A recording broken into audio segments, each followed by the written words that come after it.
This is the worked examples video for weight and force. By the end, you'll be able to do 3 things. First, use W equals mg to find weight. Second, use F equals ma to find a force, mass or acceleration. And third, rearrange both equations confidently. Both equations have the same shape, so the same triangle trick works. On the left, weight equals mass times g. On the right, force equals mass times acceleration.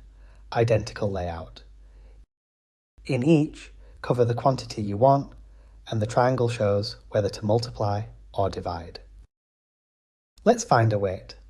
A 6 kilogram bag with g equal to 10. Write the equation. Weight equals mass times g. Substitute 6 times 10. So the weight is 60 newtons.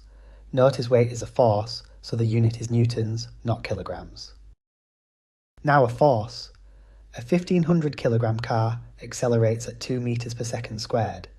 Find the resultant force. F equals ma. Substitute 1500 times 2. That's a resultant force of 3000 newtons.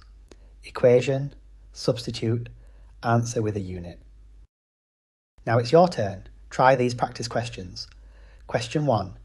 Find the weight of a 20 kilojoules mass, g kg, 10 n kg. Question 2. A resultant force of 40 n-ax on an 8 kilo mass. Find the acceleration. Question 3. What force gives a 2 kilo trolley an acceleration of 3 ms2? Pause the video, work them out on paper, then play on to check your answers. 3, 2, 1. Here are the answers. Number 1, 200 n. Number 2, 5 ms2. A, 10 fm. Sheaves 40 cents 8. Number 3, 6 n. F 6 cents ma. She seems 2x3. Thanks for watching. If this video helped, please give it a like and subscribe to the channel for more IGCSE science revision. My revision workbook is available from the link in the comments.